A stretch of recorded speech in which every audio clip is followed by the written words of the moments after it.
process, to Right. come with more information or for us to ask for additional information if we realized that there was something that we should have kind of hit in this first round. Okay, great. And then, so WUMCO serves the town of Poolesville and the surrounding areas, but are you just specifically looking at residents of 20837? Is that? And so the master plan is within those. Town, yeah, within that right. zip code, but, the town is certainly aware of its neighbors and. Right, okay. Yeah, it's a Okay. community Yeah, okay, all right. approach.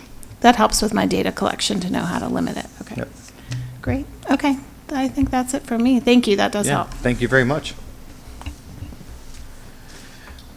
We are up and working fine. Oh, good. Next, we have our minutes, approval of the minutes from the June 16th meeting. Has everybody had a chance to review them? Have any questions, comments, or edits?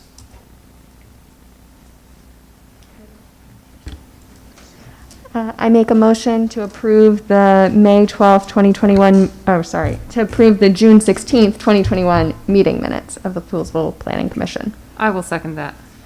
All in favor? Aye. Aye. Thank you.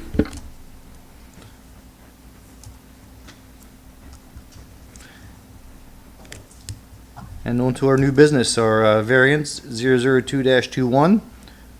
Mr. Eric Peterson, 19136 Hempstone Avenue, to construct a 12 by 16 accessory building that exceeds the maximum floor area for an accessory building by 42 square feet and a height of 14 and a half feet, with a maximum height of 14 feet is allowable. Mr. Peterson?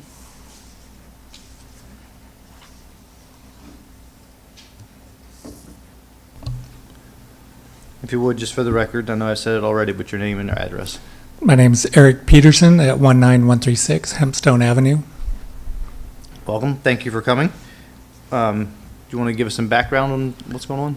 So we moved into the house 4 years ago, and I bought a shed that was a kit, and some of the parts arrived damaged, and I believe the new parts I got weren't the correct parts, so we had nothing but trouble with the shed from the time I put it up. And in deciding to go ahead and be done with it and get a new shed, we looked at things like, we have 4 kayaks and the squirrels are chewing them up because they're outside. We'd be able to store these. It's a barn loft kind of thing. They could actually be hung inside the shed. Riding lawnmower, snow blower, generator.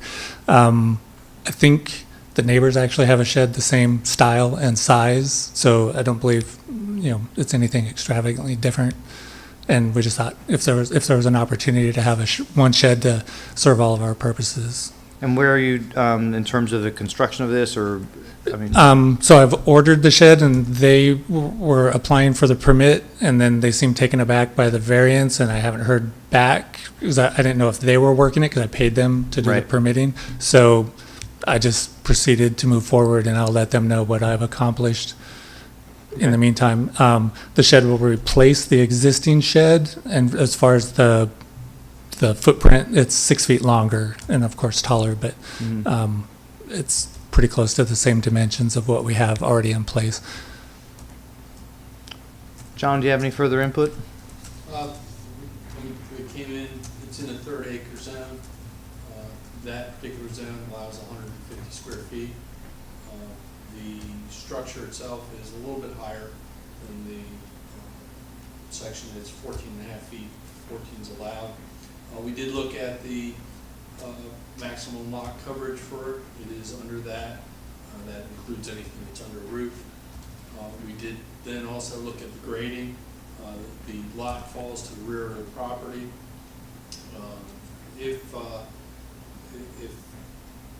If this board recommends, or whatever the recommendation is, it'll go to the zoning as a zoning appeals, approves for a variance. The applicant still will need a Montgomery County building permit. There is a checklist of items that are found in the application for the variance that would need to be fulfilled before the zoning commission, BZA. So I attached also the standards in my letter. for the town, and also an aerial taken from the Montgomery County Atlas GIS system, as well as the contours. There are 2-foot contours for that particular property.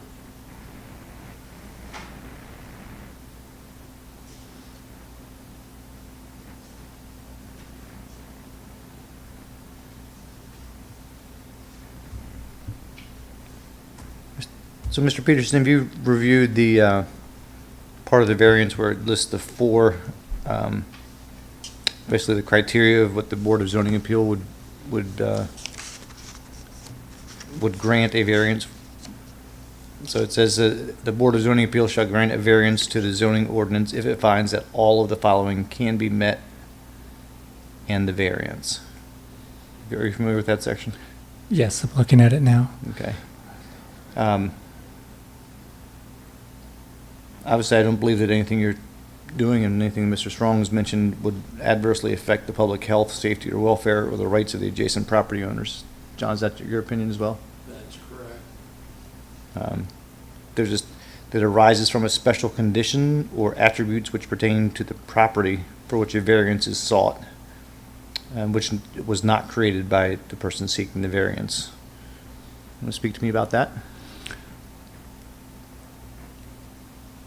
So I'm not sure exactly what. Yeah, so your special conditions or attributes which pertain to the property for which a variance is sought.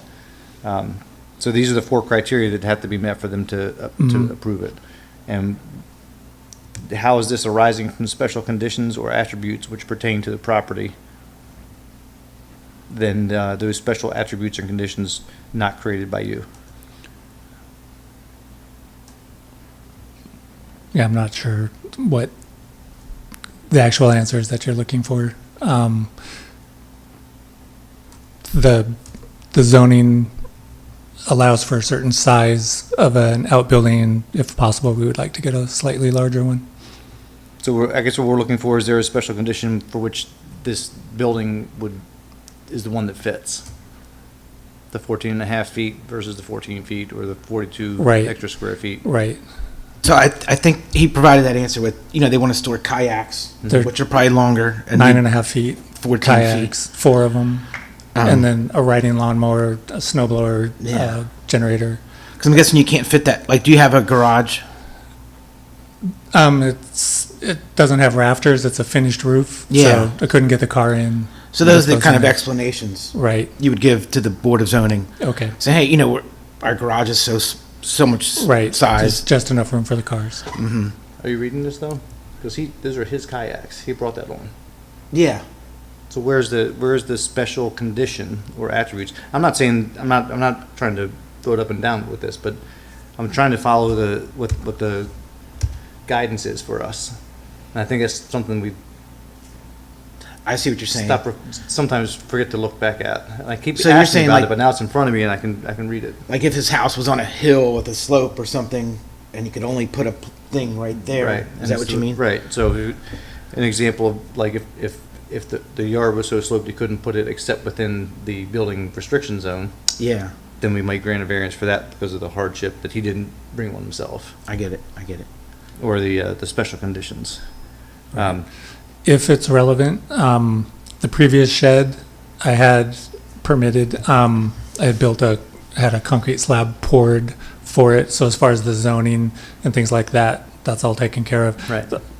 We were also told by neighbors that the previous owner had a swimming pool that they had filled in. So that limits some of the area where any construction or digging could be done. So just from what I understand, the location is not an issue? Based upon the sketch that we have, we'll need more information to take to the Right. board, to the BZA, Right. as far as location and settings. So what the really specific things that the variance is for is the height and the few extra square feet, 42 extra square feet. Right. Okay, which is still under the allowable under roof. When we did our calculations based upon the existing house and also the new shed, the total lot coverage was under the 20%. Okay. And to be clear, the existing shed will be removed completely, and Right. this will be built on that site. The next criteria in here says that it would eliminate any unnecessary hardship and permit a reasonable use of the land. And that's where I think storing kayaks may apply. Mm-hmm. And then it will allow the intent of the zoning ordinance to be observed and substantial justice done. So because of them, potentially, we could think that because it is a minimal, it exceeds the ordinance by a minimal amount, that it could be an exception. Because it would, we could still observe the zoning ordinance and potentially. Looking for ways to grant the variance, right? Mhm. And these are the four ways that we can, the zoning, Board of Zoning Appeals could grant the variance. Jay, real quick, quick question for you, Jay. Can you hear me? Hey Jay, here? Yeah. Is it a variance or is it a variance or is it a special exception? I see it as It's a variance. Yeah. It's a variance because it deals with the number, Thank a you. number being added larger, so it's a yes or no to the exact amount, and there's no conditions then. Okay. I will get the applicant a checklist. Okay. Right. And also, the new shed is a prefab, and it'll be constructed on site by the people selling it. So there's not a lot of control over Right. some of the sizes and what. Yep.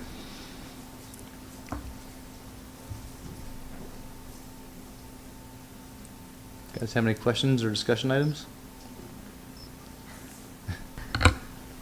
So I have a quick question. Since it's going to be longer by, what did you say, 6 feet? 6 feet. Will that be towards, how are you going to extend that? Is It's that going to coming be towards towards the the house. road? Okay. Yes. And the existing shed is 10 feet away from the back fence and 10 feet away from the side fence, so it won't change how close it is to the property line. Okay, so to move towards. Also, another question, is this going to be on a slab foundation? I think you answered that. It's not going to be on a conventional foundation, is it? So most of it will be on a slab. I'm probably, not, depending on how long the process takes, I don't plan on having that extra 6 feet. So it'll be 10 by 12 feet on a slab and then 6 feet.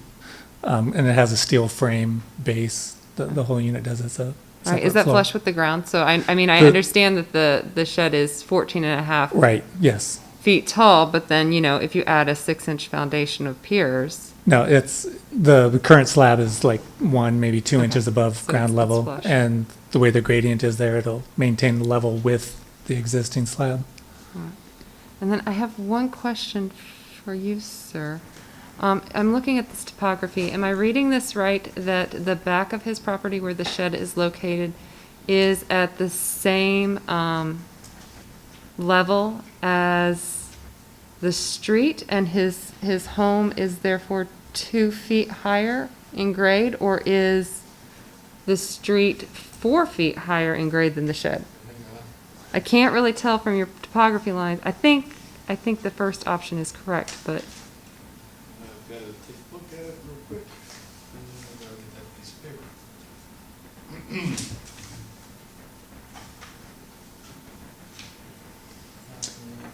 Yeah, I think it's a 136. relatively flat yard, isn't it? So that there is a grade from the house down, but I believe the back of the yard was flattened for when he had the swimming pool. But I was never made aware of the exact location of the pool. So these are 2-foot contours, mhm. so there are probably slight deviations in the elevation, because if it was totally flat, then you'd have a flooding problem. Right. My question is, though, that if I'm standing on the street and I'm looking back into the backyard, this will obviously be above the fence line, but it may not be such a obvious issue if the contour lines are such that from the road, there is a decrease in elevation that is 1 to 2 feet, or even 2 to 4 feet, depending on how you look Yes. at those contour lines. So if you look at 19140, Mm-hmm, where it crosses the right-of-way, these are not street lines, these are right-of-way lines, okay, okay? Because there's a swale in front of the property, okay? At the property line, at 1940, it is, according to, and these are aerial topos, okay? It is at the same elevation as the backyard of 1936. okay, so there would not be a significant Not a decrease in elevation, significant okay. decrease in So it'd be relatively level with the homes a Yes. little bit above. Over in Hempstone, just to be clear, over in the Hempstone area, the elevations changes are minimal. Yeah. Okay, thank you for the clarifications.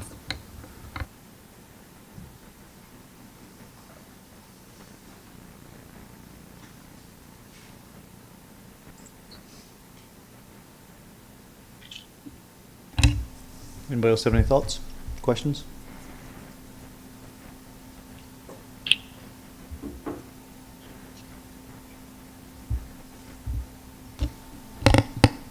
Make a motion that we approve or recommend to the Board of Zoning Appeals an approval of variance 002-21 submitted by Eric Peterson. Can we pause for 1 second? Oh, I I'm sorry. apologize. Yeah, So, absolutely. I totally apologize for that. So looking back at the variance criteria, those 4 criteria, am I reading it correctly that all 4 criteria have to be met to be able to be granted a variance, or just one of them? I thought it's all, correct?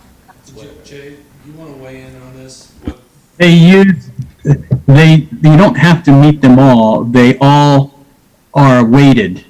So if you really have a lot of one but not of the other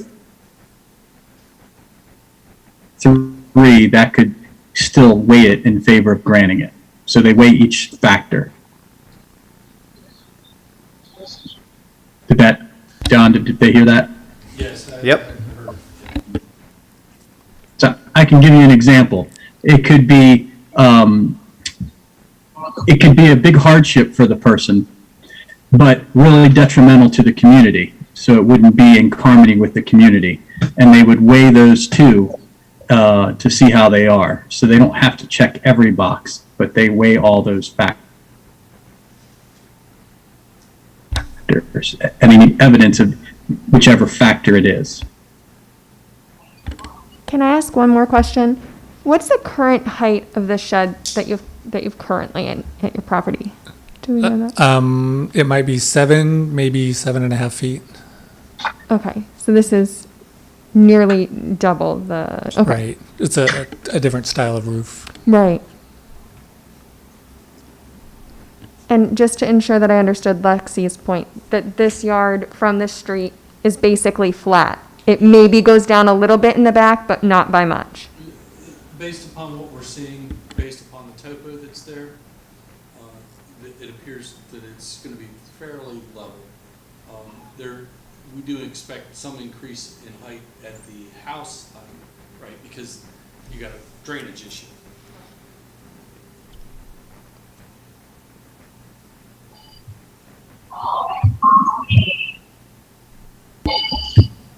Would a higher shed that exceeds the height be considered a detriment to the community for any reason?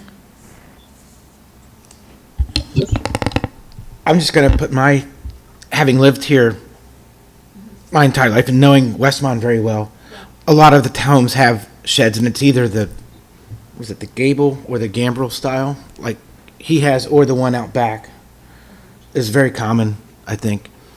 And I think it's great that he's completed the permit and gone through the process to make sure its location is right. Absolutely. Because I'm willing to bet a high percentage in Westmont are not permitted. And like, for example, his neighbors is right on the fence line. And, so. Also, keep in mind that some of these houses there can certainly put a detached garage in the rear, and a lot of them have them over there, which are certainly higher than 14 feet, 14.5. Okay, thank you. All right, I think I have all my questions met then. I appreciate it. Good questions? Yeah, Oh, I gotta redo it, okay. I would like to make a motion that we recommend to the Board of Zoning Appeals that we recommend variance 002-21 submitted by Eric Peterson. Seconded. All in favor? Aye. Motion carries. Thank you, Is that Mr. Peterson. I Amanda? appreciate you sticking with us through this conversation. All right, thank you. I Thank appreciate you. your time. Was that Amanda on the second? It was, yes. Yeah. I know. Oh, my goodness. We need a shade on that window, on that. Does anyone else feel like they're talking to God? We're hearing from God Yeah. when Jay talks. Oh, God, tell me about the It's shed more like, dimension. it's more like Oz. Yeah. You should adjourn the meeting. One more piece of business there, Mr. Gullo. We have the comprehensive plan and old business. Wade, you want to take the lead on this? Really, I'm not sure where you want to go with this. We have the planning consultant RFP coming in on Monday, the 19th. And I think everybody was kind of on hold until they can get the survey out and get rolling. So I'm not sure exactly where you guys want to go with this. That's why I asked you to take the lead. No, I handed it off to you. yeah, I think it's for me. I was hoping we were going to have the RFPs back ahead of time. I wasn't thinking about the date difference. Right.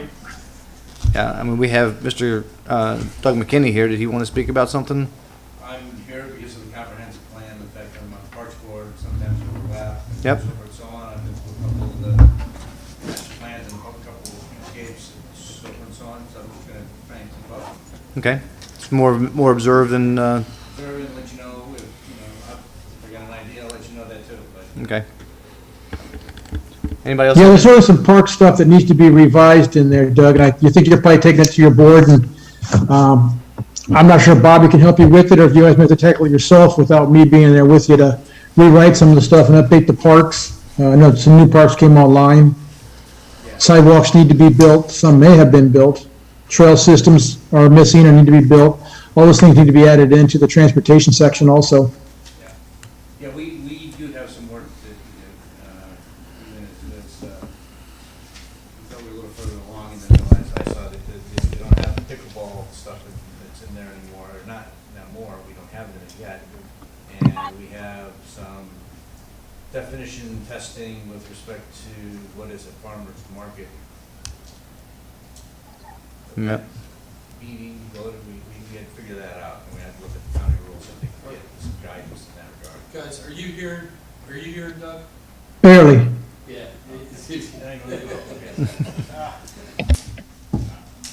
See me, I was going like, Can you see us, Wade? No. I'm just curious. All right, now that I'm up here, you're probably done with your questions, right? Yeah, we're done. Yeah. Well, unless anybody has anything else on the master plan, I think we can, on the comprehensive plan, excuse me. We're still waiting for more information as far as I'm concerned. I didn't really have much to input for that, so. I can give you an update where I am on fair access is coming to talk to us either next time or the time after. Tom Keller's now in charge of the chamber, and he's set up to come here, I think, our next meeting. We also have Joyce Briner from Poolesville Green. She wants to come speak with us and have some testimony and some written stuff for us. So does Maureen from Historic Medley. They're lined up to come in. So all the stuff is lining up to move forward, not until the next two meetings, though. Right, and in 2 weeks, we have a work session, and we have people lined up for that as well. Yes, I know so we also those have guys, sorry, yep, those guys will all be lined up for that. RFPs, yeah. Let's talk about the RFP. Typically, what I would do, once the results come in, I'd put a matrix together and kind of rank them for you guys and come up with the best couple. I can come up with the top one and just work that, or I can bring them to you, and we can even interview the first top two to see how you guys work with them, because I'm not sure how long I'm going to be here with you guys, because we're going through the process of hiring a new town manager now. So how involved do you want to be with this? I want to hear from you guys. How many do you anticipate receiving? I've had inquiries from about 5 different ones so far. So if I remember from the streetscape, you gave us the top 3 to look at, and then And that was more technical than, this is going to be very engaging, so that's why I'm asking this question. This is different from like a road contractor, even an engineering design firm like that was. This is a little bit more, it's going to be hands-on with you guys and working with them directly. so what is your criteria to whittle them down to like the top 1 or 2? So I have a list, I don't have it with me right now, that when I put the RFP together, it's all listed in there. It's going to be, how much municipal experience do they have? How much comp plans have they done? How much public outreach? It's broken down in different categories. And remember, the RFP is written so that the initial thing is just public outreach.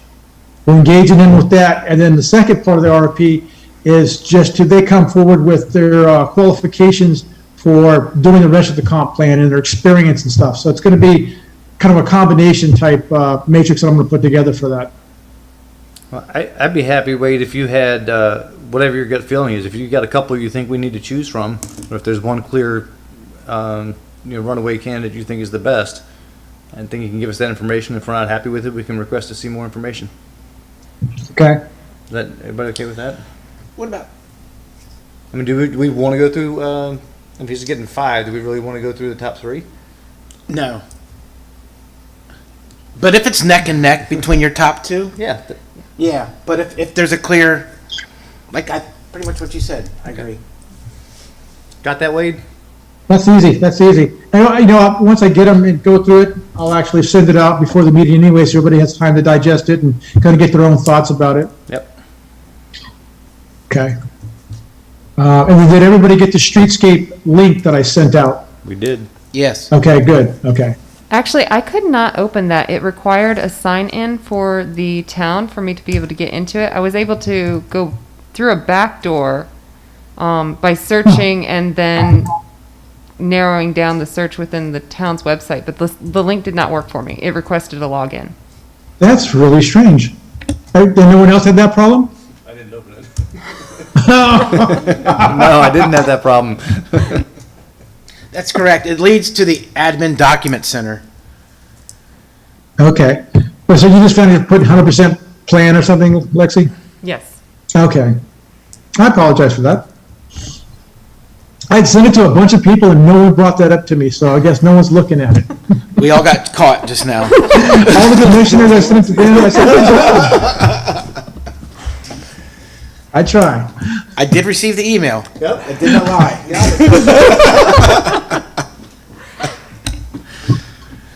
Okay. Can I bring up something about the RFP? Yes. Can everybody, okay, this is the lawyer technical side of things. Technically, the town, the contracting body for the town is the commissioners. So they will be the ones that actually legally select the RFP, sign the contract, and do everything like that. So the dance that you're going to have to do is, in a perfect world, you would review who you want and tell the commissioners this is who we want, and they would rubber stamp your request. But you need to at least remember that it needs to go to the commissioners, and they could come up with their own process. So keep that in mind, how we need to have the end here before we start. So we've had a couple processes in the last year or two where we've had a decision made and it's gone back to the, do we just circumvent that and have the commissioners make the decision? Nope. I think No. we still got to put our input in. We still got to do our due diligence, and the process is what it is. This is the best You're way. going to have to work with this person. They're going to have nothing to do with the plan at all, Yeah. except that.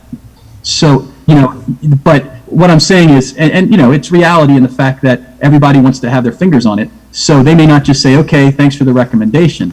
So you may need to push with Martin, or you may need to have the staff interface with the commissioners to say, how is this going to go down before we get too far down the road here? It needs to be thought about, in other words. But we can't, technically at our work session, we can't make a recommendation from our work session, can we? You could. I mean, it's a Okay. public meeting and you're not taking a binding vote. So if you said, we recommend that the commissioners let us make the pick, and the commissioners say, yeah, we're okay with it as long as it's within budget or within parameters or something. Yep. I would think that Martin would really have to advocate when it comes up, saying, this is what my people want, and they would defer to him. But you see how things have gone in the past. But that's why I wanted to give you guys a couple options to go through to prove that you did your due diligence in finding the person that was going to fit you. I'm good with that as well. Okay. Yeah, and that keeps a good timeline. Yeah. So it doesn't push it out too much. Right. Okay? That's what I was worried about.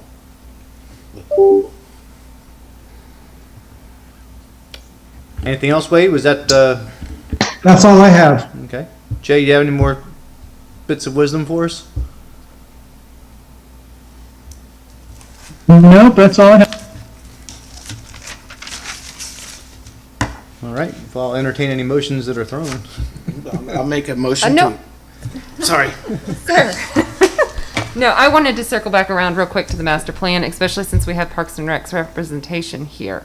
On our last work session, the woman who spoke with us talked about like thinking of a wish list. And so I really think that it's important that the parks here, which we have a wonderful, beautiful park system, maybe we should include on that wish list, and something that your group could consider would be more inclusive parks. Things that are handicap accessible, things that are tailored towards people who do not necessarily have the normal range of motion. There is a really great one out by Cabin John Park, where, yeah, it's, it just, yeah. It just opened. I can't think of where it is though. There's Somewhere in Montgomery County. Right, there's a new one that just opened, but there's one Yes. that's been open for 10 years or more. That one I'm not familiar with. So maybe something to consider. I don't want to lead anyone, but, you know, if I were personally making a wish list, I would like to see more inclusive parks, and more diverse park offerings. Also, I may come back to you on that, just to get a little further guidance, because right now, all our parks are ADA compliant. I understand that they're And we ADA. have several parks that have limited range of motion swings and things like that. So as stuff comes on or gets completed or renewed, we do try and make sure that we're doing that. By the same token, I think it'd be good to have a list of what is at each park, whether you have it or don't have it. Right. And then we would know that, and know when to fill in the. Right, well, Right, I'm so to thinking speak. about, like, the specific park that I have in mind, I remember them having swings designed for wheelchairs. We do not have anything like that in any of our parks that No, I we know of. have, I think you'd have to take them out and put them in the Right. swinging element. So, yeah, yeah. so I'm not necessarily talking about revamping parks that are here, but we do have parks coming online that we could definitely, you know, add pressure toward them being, you know, more friendly to everyone. And if you want to see some ideas of those, Sophie and Madigan's Playground in Frederick County just opened, in Frederick, Maryland. And there's an amazing one in Myrtle Beach, South Carolina, called Savannah's Playground. And it's a gigantic playground that's all handicap accessible. It's pretty amazing. Do you have a link or anything that you're looking at? And just, Mhm. Yeah. Could you send that to me? I'll give you my. Yeah, if Email you give me your after- email at the yeah, end, I yeah. could definitely send them to Yeah. you. Yeah. And if you had the one to Cabin John too. Yes, I will Lexi, find the yeah. name of that one. I cannot believe I blanked on it, but I will. don't know that one. Unfortunately, I wish I did. Yeah. Just as a reminder, you're live. Yes. So you may choose not to send out your email address instead. Right, well, that's what I said after the meeting, yeah. So I will look that up and get the name of that park for you. And then the other thing I was thinking about, so you also deal with streets, right? Mhm. So here's a quick question that I have argued about with my friends, that the intersection of Elgin Road and Fisher, Yeah. is that a right turn lane when you turn from Fisher? That's- Or is Wait. it I mean, I know the answer to it. No, I have But- an answer. It's in our streetscape plan to amend that amend intersection. So, okay, Yeah, good. and it's gonna be, How do you get them looked at it? How do you know? So yeah, So it's gonna be right turn I need and to look straight. at the streetscape plan closer, but there are definitely some ambiguous areas, including like just right out in front. Like, are these turn lanes? Are they 2 lanes? I've been passed multiple times, but you don't pass in a turn lane, but it's also not clear. There are multiple situations around town where our street is not clear on what the second lane is meant to be. And let me back up here. Sure. The town just took over. I know. Fishery. I know the town, I Some of know. that has nothing to do with the town. Right. until now. Yeah. But And I think everything you're talking about is actually addressed in the. in the streetscape. In the streetscape, yeah. Right. So, and then the other, just general infrastructure things. Like, I know that there are water drainage issues with ditches, just flooding when we have heavy rains. Like, is that something that the town wants to start thinking about addressing in the next 5, That's 10, just- 20 years? That's a very sticky one there. I know. I know. But it still is something that's worth having, you know, a thought on. Anyways, I didn't mean comment. to hijack the master plan, but I just, with Parks and Streets here, I wanted to maybe give you some thoughts. Yep. And I think that that's really, like I said, the timing of a potential park coming online that may be centrally located in the center of town, Right. being, a little bit more inclusive is. We've spent, as far as the Parks Board time, I know that the developer over there spent a lot of time with you guys as well. But we went through several iterations over there of what they might put in for parks and recs and so forth and so on. And I know that after they met with us and we've got comfortable, their goal was to meet with you guys and so forth and so on, so. I like the wheelchairs. Mm-hmm. It's But- very neat. Okay. Can I ask one more thing about comprehensive plan? When Katie came in today, she didn't really seem to know what the goal was for our meeting. What information are we providing to the civic organizations who are coming to us? Are we providing them with the section of the master plan we're discussing and like some brief goals of what we're talking about? I did, yes, like exactly what I did. When I talked to Katie, I said, I'm not sure exactly what your goals are, what the future's going to be. So we want to definitely have a section with WUMCO in there because it's so important to the community. But I said, it's best maybe just come to the planning commission and talk to them and get some feedback to help guide you. Because I wasn't exactly sure, and I'm still not exactly sure how they're going to be part of the master plan. Other than identifying them as, a civic organization and the challenges they may face, and because they are separate from the town, but part of the town. Yeah, I mean, I think the most important part is to start the conversations because we just don't know what we Right. don't know, right? I mean, they could come in and say something that we could really help with, or we could have a dialogue that leads to us just recognizing them and not recognizing that we don't have a lot to help them with. Or for any organization that Yeah. matter. I guess my question is, do we want to provide some very general guidance, like, for especially the town character one, like how does your civic organization, or, provide data or an explanation on how your civic organization impacts the town character?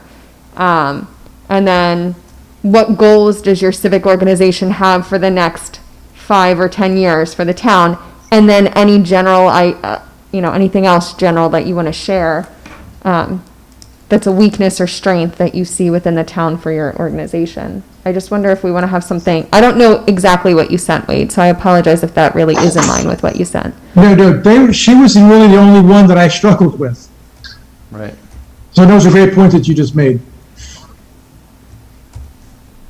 I just know I hate going into meetings when I have no idea what's expected of me, because you can't even begin to wrap your head around what you should be thinking about. Right. Or what the goals for the meeting are. And not that I don't mind meetings going off on tangents, I mean, because they can be very productive and important, but having some sort of focus may be helpful. Yeah. Yep, yeah, everybody, historic medley, I sent the historic sections out of there. I sent the business, the PAC, as well as economic development, both the business sections that were in there. Sustainability, there was no section in there, but I had a good conversation with Joyce, and she has a section ready to go. So, I mean, everybody else seems on target.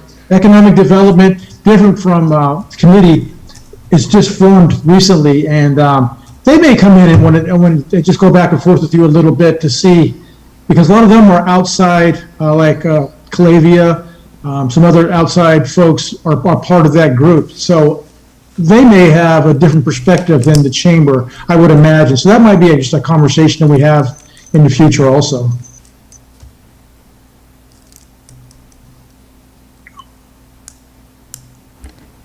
Do we for ourselves want to have like an order of what we kind of want to focus the conversation on? Because it sounds like our first civic organization work session will be on 7/28. So would it be something that we should have kind of a flow of what we're expecting to at least cover in the meeting? Or do you guys want to just make it very open-ended and you share whatever you want to for this many minutes and everybody get, you know? Who do we have coming on the 28th? Is it Fair Access? Yes. Yeah, So Kevin, you're part of that. You guys are ready to go with something, aren't you? yeah, I think it'll just be conversation. And certainly, if you have things that you want to have, if you have questions you want to ask, I'd be willing to take those questions, like if you wanted to, and I'll just jot them down to make sure that we don't forget to ask them or get them answered. Like, we'll put in things, we want, make sure we have space or planning for. Yeah, for that matter, you could send Kevin your questions. Yeah. He can make sure that it's put part of the. We have a meeting tomorrow, actually. And then if anything comes up if you just want some help not forgetting and making sure that the meeting stays on course to get things answered, I can help with that. Yeah, I don't think this is going to be a one and be done with each of these organizations. I think it's going to be some going back and forth a little bit, especially as they begin to write and they start, I know Joyce wants to give some testimony or give some written stuff that she would like to put in there. I think Link Hoeing was doing the same thing with the Fair Access from my discussions with them. So I think it may be more than just one, meeting we have with them. Mm-hmm.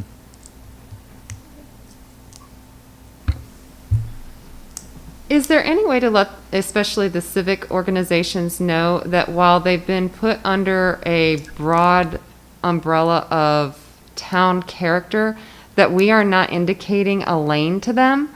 While Katie was talking about WUMCO, my thoughts kept going back to, she serves some of the poor individuals and families, and so her thoughts, especially on economic development, may be very important, or how the infrastructure or, to get more transportation or easier transportation for them, or to provide, whatever. I don't really want to limit it or guide it like I've said in the past, but like, I hope that she does not think just character. I hope she goes beyond, and I hope all of the organizations think about, outside the box.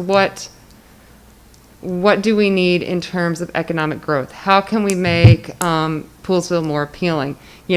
Without the ferry, do we now try to embrace more of the bicyclists? I mean, are we going to try to see about lobbying to have bicycle lanes on our country roads so that they're safer and that brings tourism to, there is a lot to think about and a lot of ideas out there, and I don't want, because someone's underneath, economics, or someone's under character, to feel that they are limited to only speaking on that topic. Good point, good point. Yeah, I think every group that would come in could speak to all those Right. things. Well- The underlying question, I guess, for every group that comes in is what can this body and this town do through the master plan? And that's what I did say when all my statements that I sent out said that. Yeah. I wonder if some of these organizations may not be aware of all the different areas in the master plan, though. And just even listing out in a bullet point, transportation, housing, economic development, things like that, maybe just, and providing that question beforehand. How can your, how does your civic organization impact these areas? What changes would you like to see to these areas? Would be helpful, because I think, again, putting somebody on the spot, how does your civic organization impact transportation may not be evident, like right away, but it may impact. That was a really good point, Lexi. Your follow-up email was saying, when you come with your presentation, be prepared to speak about all these different topics and how they may impact. Right, from sustainability to, just. Got it. Thank you, Wade.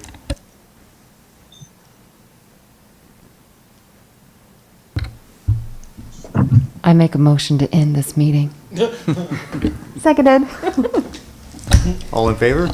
Aye. Have a good evening. Thank you for bringing that up. All right, Johnny. Did you stop the feed?